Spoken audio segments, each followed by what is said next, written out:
Hello Internet, I'm TychoCelchuuu and this is another Men of War video. It is a 3v3 between me and 5 other people who I don't know.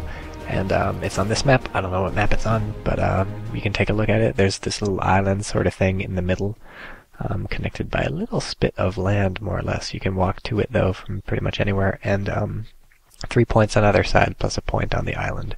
Right off the bat I buy some riflemen and distribute them around. I want to spread out and hold some stuff because you can never rely on your allies to do it, because most people don't even understand how the game works, let alone do things that they ought to be doing. And I think I typed some nonsense in the chat in order to disorient my opponent, much like a ninja might throw smoke at his opponent in ancient Japan.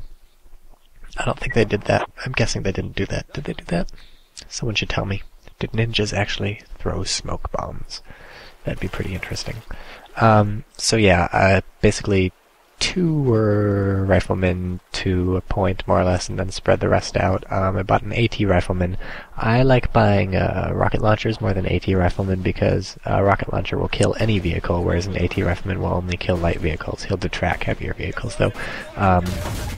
There go my men. That's why you don't put 2 people next to each other. They got hit by a grenade. But in this case I bought an AT rifleman because the range is much nicer than on a rocket launcher, than on a bazooka. So I can, this map seemed pretty wide open, and I figured I want to kill people who are coming like across the river at me with a light vehicle. So I want to be aware of that, and my ally has just moved an AT gun up like an idiot, so I'm sending some people to try and save him, but I know he's probably going to get owned, so I'm just watching this, trying to figure out what he was thinking, moving an AT gun up into basically enemy territory for no reason. But that's the end of that AT gun, so that was very exciting. And the enemy team has 6 points and we have 4 points, so you earn points by having the majority of the flags. The more, or the battle zones, whatever, the more you have, the bigger your points will go. So I'm slowly sending riflemen across to try and establish some sort of thing on the right bank there. Slow and steady wins the race here.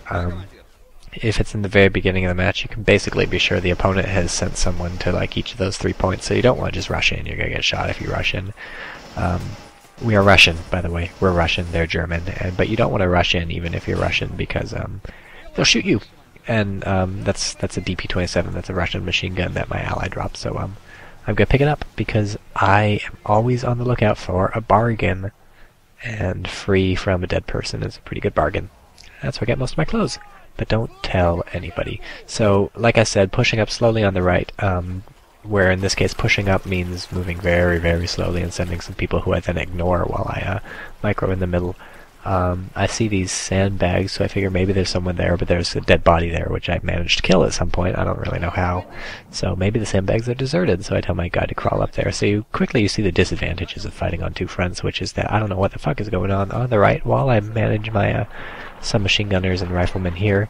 But on the plus side, I feel more awesome by doing all this stuff. So I sent my machine gunner to a dead rifleman to pick up these sandbag stuff from the dead rifleman, because I wanted my machine gunner to have some defenses, but he only had 1 little sandbag thing, because he was a submachine gunner originally. They don't come with any sandbags, and he only picked 1 sandbag up from the dude. So I told my guy to chuck a grenade over the sandbags, but then the guy moved, so I stopped, and blah blah blah blah blah. Long story short, my ally drove that light vehicle right through there, and I don't know what he was doing. He didn't shoot anybody with it or do anything with it, but that was extremely dangerous and he could have easily died. So I see this light vehicle in the middle, which has wiped out my people while I wasn't paying attention, and of course I could have hoped my ally sends his light vehicle over to deal with it, but no, he's just driving around like a clown in a clown car. So I'm sending over my AT riflemen. I'm sorry if I sound bitter about my allies. They're nice people. I don't hate them. I don't know who they are. They might be anti-Semitic or something. They might be neo-Nazis. God, I have such horrible allies. This is the worst thing ever. But anyways, someone else manages to shoot it with an AT rifle too. My guy did fire a shot. You see he's at 4 out of 5 bullets, so I hit the reload weapon button. But yeah, he's my ally bought an AT rifle and knocked it out. The reload weapon button is the rightmost thing on my hotbar. It's the one that looks like 2 bullets next to a 3rd bullet, and it's got a little equal sign because that's the hotkey for reload bullet. That is not there by default. You can drag any button from the right hand side, like where you see like that's the sort of UI that changes all the time. You can drag anything from there onto the bar. I think maybe you just drag it or you hold down shift and you drag it. Look at me throw a grenade into the bushes. It's like dousing for people. And of course it doesn't kill them, but it does wipe out most of the bushes, which lets my allies' tank just open up on these guys. So you can drag anything to the hotbar. You see right now the only things I have on the hotbar are the reload weapon and dynamite. Reload weapon because it's kind of inconvenient to reach up to the plus sign, and I find it very useful to have the reload weapon key very close, especially for something like a machine gunner who's not going to reload if he's got half a clip, but he really ought to because he's got some free time. And plant dynamite is good because I often find that I am planting dynamite in extremely dangerous circumstances, and I don't want to waste a second of my time fiddling with the fuse, so to speak, fiddling with the UI fuse. I just want that dynamite down on the ground doing its dynamite thing, which is blowing up, but you probably could have figured that out. So yep, those are the two I've got on my hotbar. Sandbag deployment might be handy on the hotbar. I should probably drag that there one of these days. I don't know.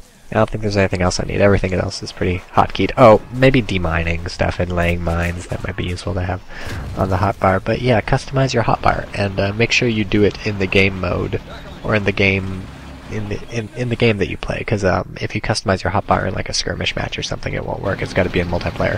And if you customize it in an old patch, it's not going to carry over to the new patch, I don't think. Or it will, but not if you're running the old EXE while you're customizing. Anyways, I bought a tankette, a T-26, because I just wanted something heavier that would stand up to my opponent's infantry on the right.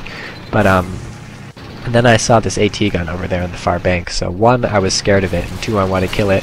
So I tried to maneuver my T-26 in to get a shot, but you see me driving over these buildings. I'm a little clumsy, and so I'm getting really worried now because I just knocked over the other building. That's the end of my cover. If this guy decides to fire at my T-26, things are going to be bad. I swapped to an armor-piercing round because I see this Puma coming up, but then I realized that one, the Puma's dead, and two, is going to be on the other side of the hill anyway. So back to the HE round to try to take out this AT gun, which I don't even know if it's there, but I was getting really nervous that he was just going to shoot my T-26 with this AT gun, so I decided to move my T-26 over and use it for its original purpose, which is helping my infantry assault. And apparently my ally's light vehicle got knocked out at some point because you see it's dead, and I hovered briefly over it with the repair button to see if I could repair it, but I couldn't. See, I'm always looking for things to steal. Some might call it greedy or steely. I think there's a word for that, but I don't know the name.